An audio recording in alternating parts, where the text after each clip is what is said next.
Buranran, ikaw ang dumating para sa blind date, tama? Opo. Ang kape mo. Salamat.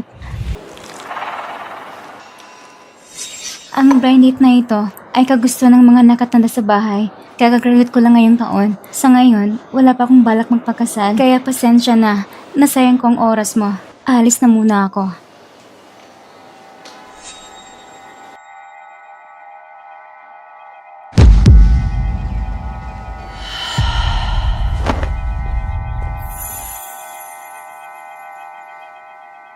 Anong ginagawa mo? Anong ginagawa ko? Walang hiyang babae.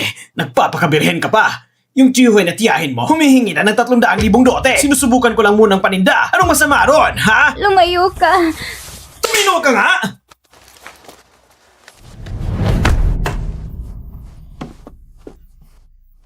Walang hiyang babae. Saan ka pupunta?